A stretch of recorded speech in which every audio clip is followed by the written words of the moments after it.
Welcome friends, this is Sandeep Jangra. स्वागत है आपका एक बार फिर से अपने YouTube channel hopes for achieve में।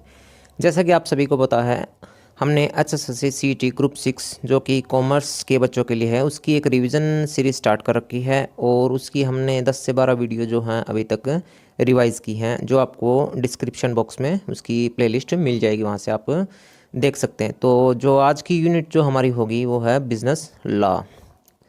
चलिए स्टार्ट करते हैं इसको। कि business law is a body of rules, regulation and principle that governs the activity of business. कि बिजनेस लॉ क्या है कि एक बॉडी ऑफ रूल, मतलब रूल्स हैं, रेगुलेशंस हैं, नियम हैं, that governs the activity of a business, जो किसी एक बिजनेस की एक्टिविटी को निर्धारित करते हैं कि उस बिजनेस को किस तरह से किया जाना है। Business law provide the framework through which business are run. Business law एक फ्रेमवर्क प्रोवाइड कराता है बिजनेस को, जिसके सारे बिजनेस रन करता है। The scope of business law can be found in international treaties and domestic regulation. मतलब कि बिजनेस लॉ का जो स्कोप है उसे हम देख सकते हैं इंटरनेशनल ट्रीटीज़ के अंदर भी और डोमेस्टिक रेगुलेशन। मतलब इंटरनेशनल बिजनेस किया जाता है उसमें भी बिजनेस ऑफ लॉ मिलेगा आपको, और डोमेस्टिक रेगुलेशंस में भी। द इंडियन कॉन्ट्रैक्ट एक्ट 1872, जो इंडियन कॉन्ट्रैक्ट एक्ट 1872 है, प्रिस्क्राइब्स द लॉ, मतलब इसके अंदर लिखा गया है relating to contracts in India, कि मतलब जो भारत में बिजनेस होंगे उनसे संबंधित जितने भी लॉ होंगे, नियम होंगे, वो इसमें निर्धारित हैं। And is the key act regulating Indian contract law, और ये मुख्य एक एक्ट है जो इंडियन कॉन्ट्रैक्ट लॉ को प्रभावित करता है। The act is based on the principle of English common law. ये जो एक्ट है ये बेस्ड है किसके ऊपर? Principles of English common law के ऊपर। It is applicable to all the state of India. ये भारत के सभी जो राज्य हैं उनमें समान रूप से लागू है।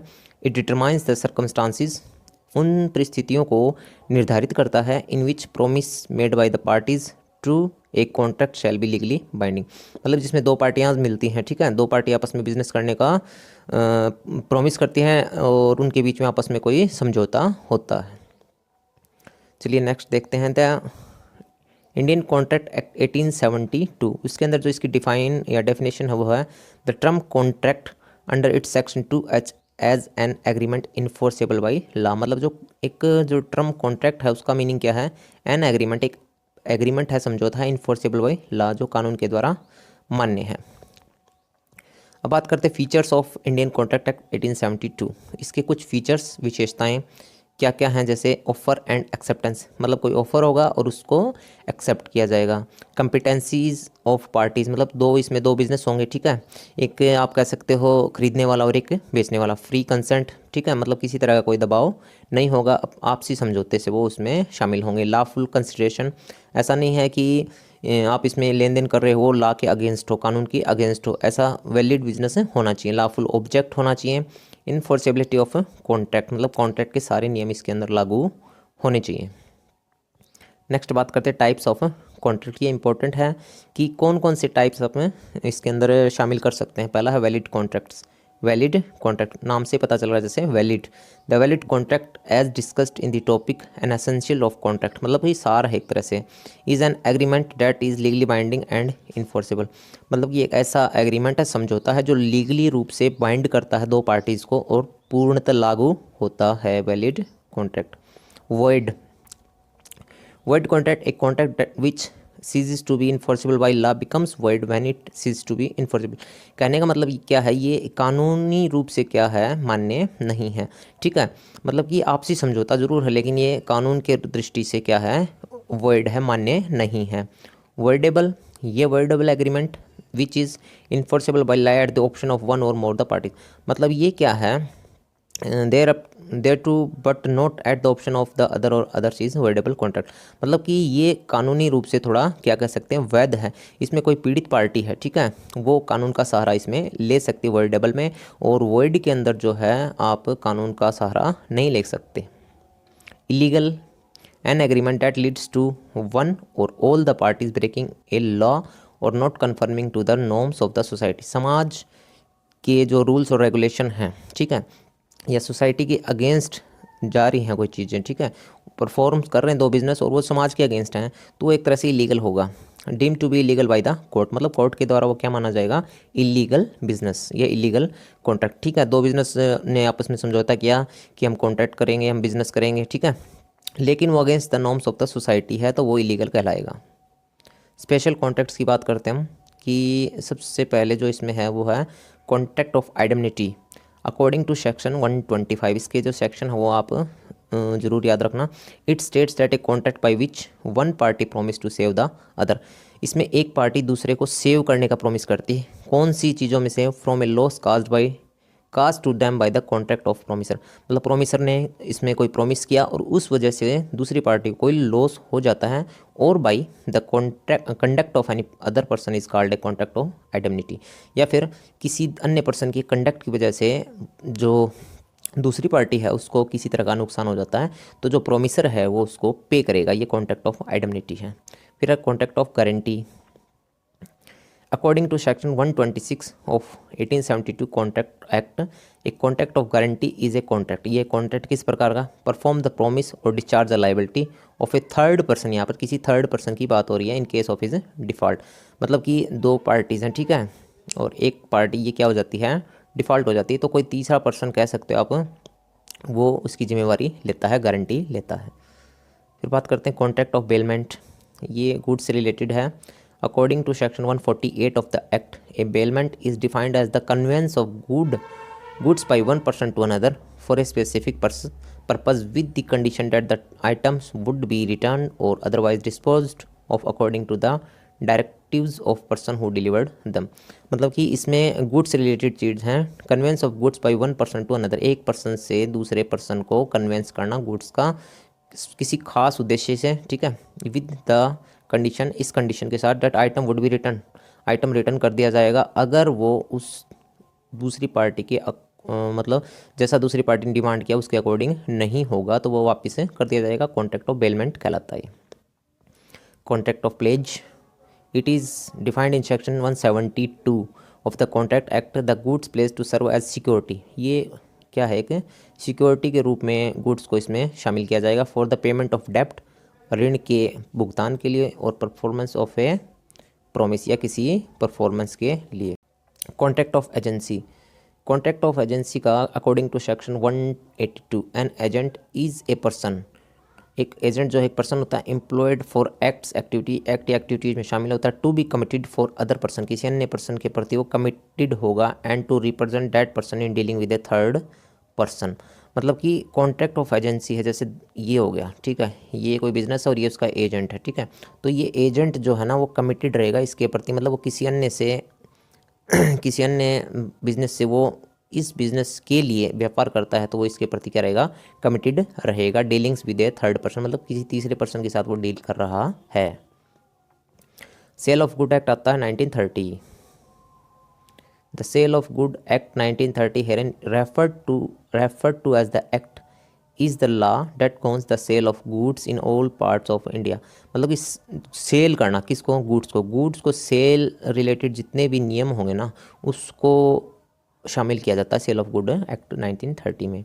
इसके अंदर जो इंपॉर्टेंट टर्म है वो क्या क्या होती है भाई, देखो सेल करनी है तो एक बायर और एक सेलर इंपॉर्टेंट है, गुड्स होना चाहिए, किस चीज़ की वो सेल कर रहे हैं, सर्विस भी शामिल कर सकते हो, existing goods, future goods, consignment, contingent goods, ठीक है, मतलब कि बायर सेलर होने चाहिए, गुड्स होने चाहिए, सर्विसेज होनी चाहिए, इसकी इंपॉर्टेंट टर्म्स हैं ये। अब आता unpaid seller, rights of an unpaid seller a person, मतलब कि यहाँ पर राइट्स की बात करते हैं, person who has sold goods to another person, एक व्यक्ति ने दूसरे को सामान बेचा, ठीक है, और बीन पेड पार्शली, एक minute, but has not been paid for the goods or been paid partially called an unpaid seller, मतलब इसने इसको सामान बेचा लेकिन इसने इसको भुगतान नहीं किया है पूरा, या फिर मतलब कुछ भुगतान किया, संपूर्ण भुगतान नहीं किया है, तो according to section 45 the sale of goods act, an unpaid seller is one who has been given a negotiable instrument like a bill of exchange that has been dishonoured, मतलब उसके बदले में उसको बिल ऑफ एक्सचेंज मिला कि मैं आपका अपने से जो सामान खरीदा उसको 3 महीने 2 महीने बाद चुका दूंगा, और वो डिसऑनर हो जाता, मतलब उसको चुकाया नहीं जाता, वो कहलाता है आपका अनपेड सेलर।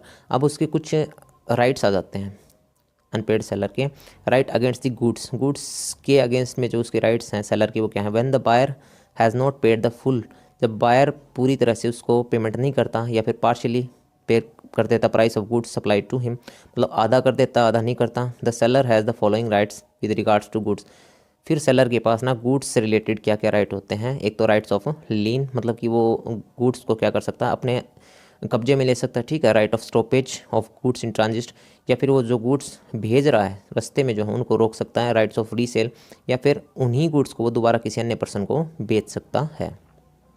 फिर आता है राइट्स अगेंस्ट बायर। बायर के खिलाफ, बायर के अगेंस्ट उसके पास क्या क्या राइट्स होंगे। सूट फॉर द प्राइस, मतलब कि प्राइस के लिए, ठीक है, पेमेंट के लिए एक तरह से कह सकते हैं, वो कानून का सहारा ले सकता है। सूट फॉर डैमेज, मतलब कि कोई प्रोडक्ट दिया है बायर को और उसका कोई डैमेज हो जाता है तो उसके लिए वो कानून का सहारा ले सकता है। सूट फॉर इंटरेस्ट, मतलब कि सामान बेच रखा है और उसकी पेमेंट और साथ में उसका इंटरेस्ट, इसके लिए वो कानून का सहारा ले सकता है। ये राइट्स अगेंस्ट द बायर आते हैं। ऑक्शन सेल क्या होती है भाई, जैसे बोली लगाना, बिड होता है ना, वही एक तरह से। An auction sale is public cell.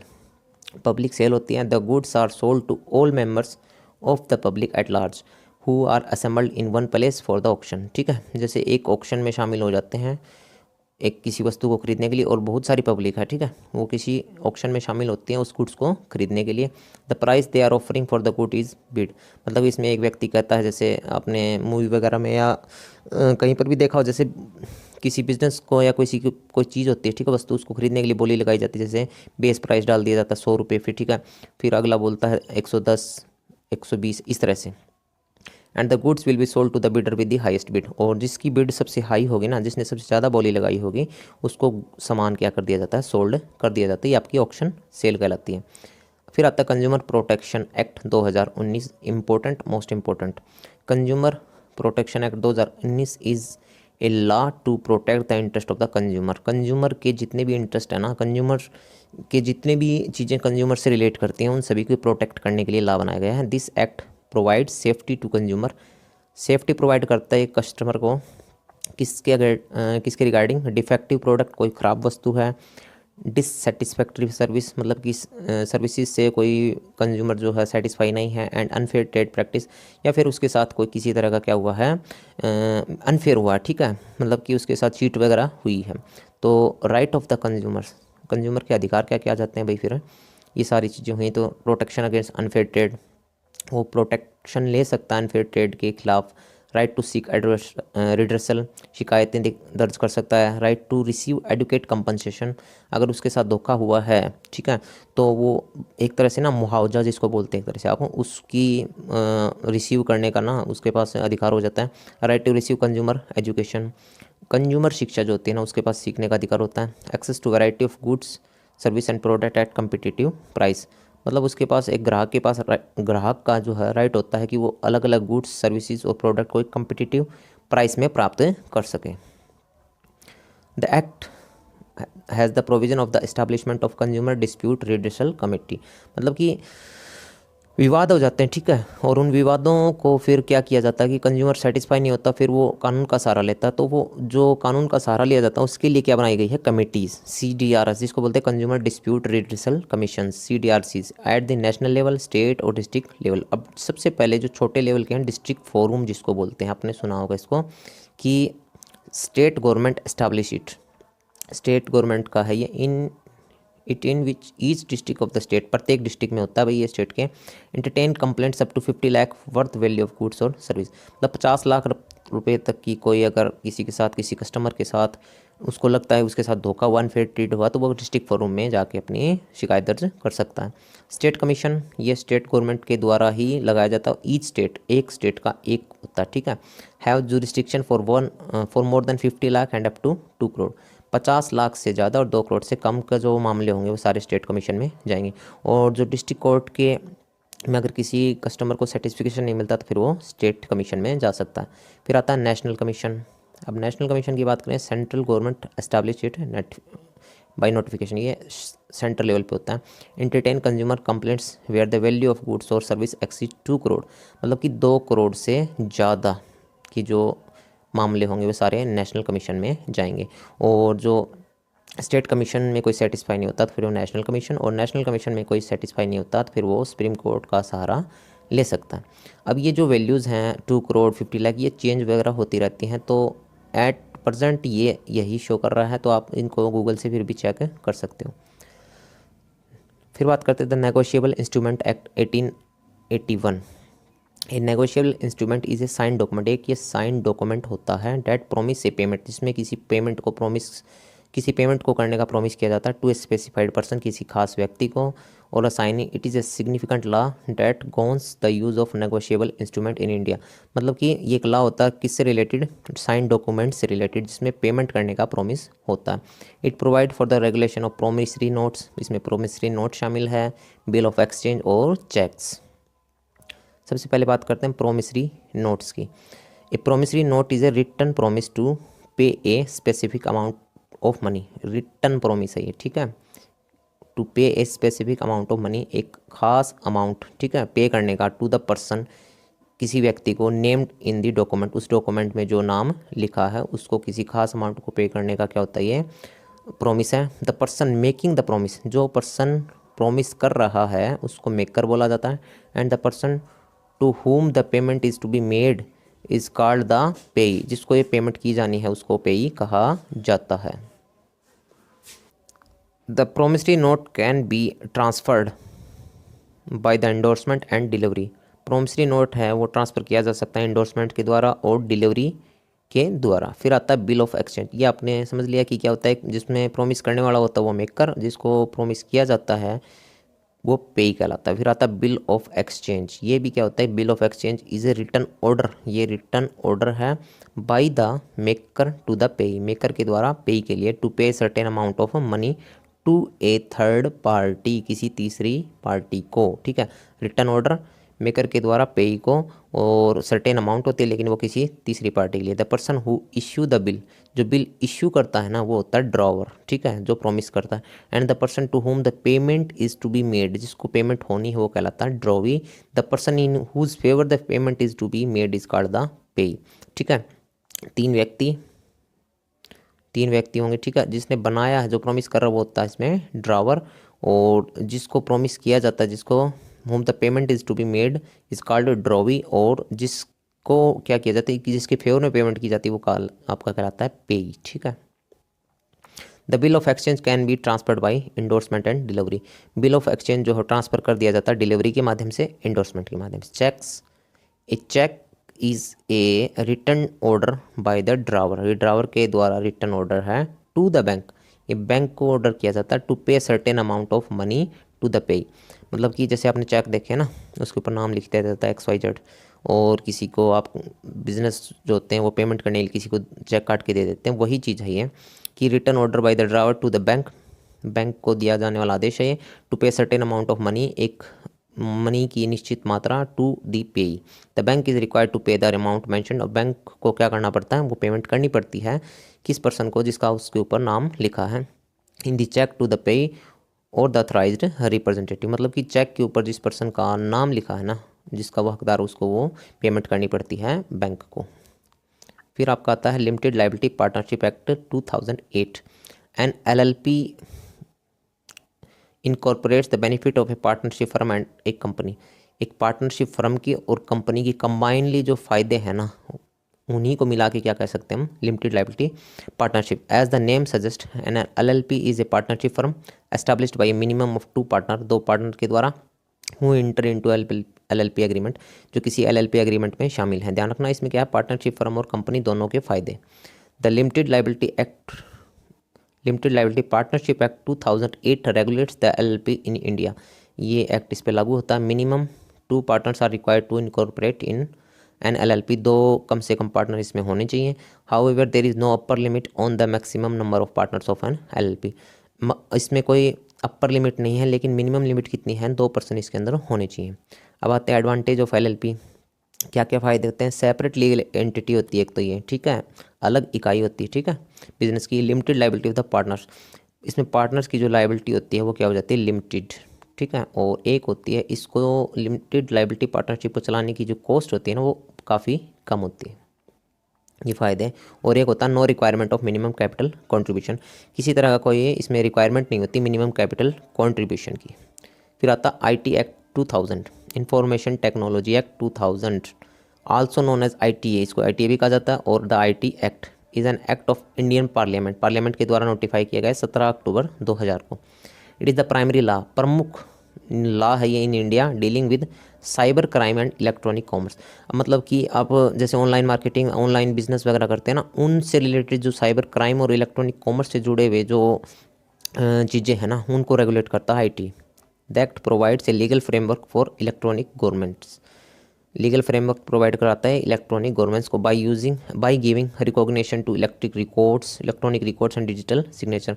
मतलब कि इसमें इलेक्ट्रॉनिक रिकॉर्ड शामिल होते हैं, डिजिटल सिग्नेचर शामिल होते हैं। It also defines cyber crimes and prescribe penalty for them. इसमें जो साइबर क्राइम्स वगैरह होते हैं ना, ऑनलाइन के माध्यम से जो ठगी होती है, वो भी इसमें शामिल हैं। उनके खिलाफ क्या एक्शन लिया जाएगा, क्या पेनल्टीज़ होंगी, वो इसमें शामिल होती हैं। ये आईटी एक्ट होता है आपका। फीचर क्या क्या शामिल है इसमें, gives legal recognition for to electronic record और डिजिटल सिग्नेचर, ये हमने पढ़ा।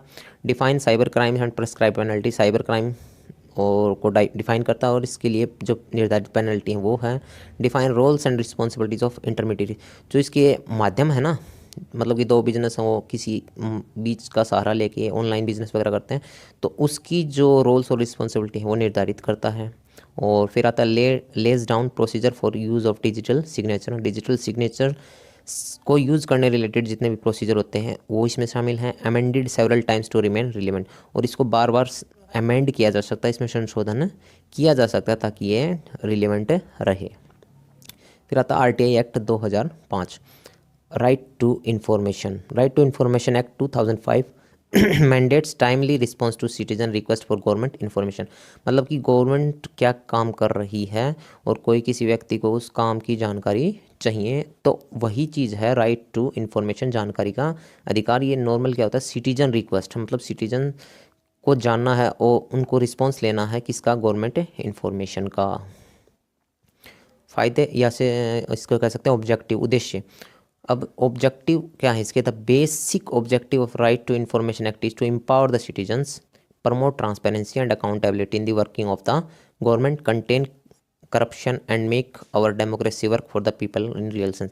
मतलब कि प्रत्येक नागरिक को अधिकार है कि वो गवर्नमेंट के जो कार्य है ना, उनको उनकी जानकारी ले सकते, ठीक है, वो जानकारी ले सकता है।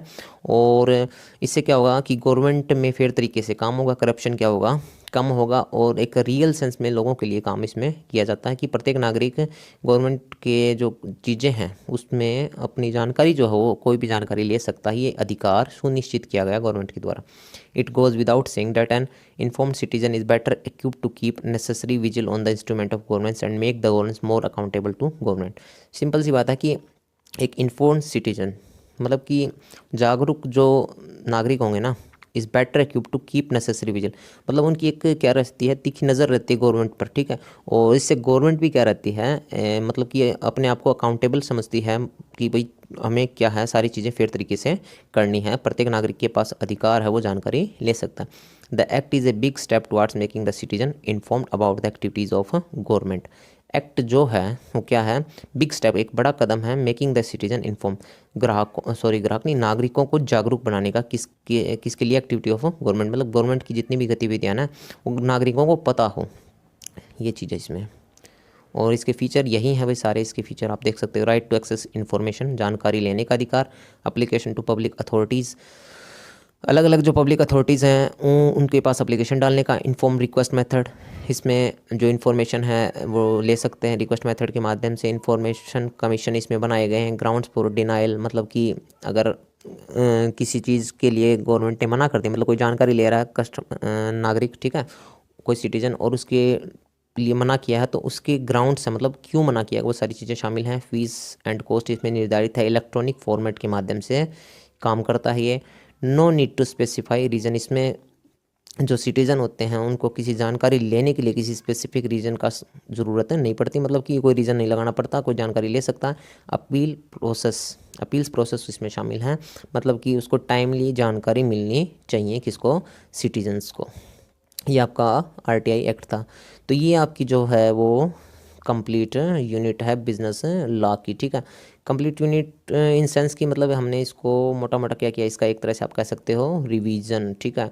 कंप्लीट नहीं, इसको रिवीजन, डिटेल में नहीं, इसको हमने केवल रिवाइज किया है। और रिवाइज जितना ज़्यादा हो सके आप चीज़ों को कीजिए, ज़्यादा से ज़्यादा MCQ PYQ आप कोशिश कीजिए कि इनसे रिलेटेड आप लगा सको, ठीक है। तो ये थी आज की वीडियो, मिलते हैं जल्दी ही नेक्स्ट वीडियो में, तब तक हैव ए नाइस डे।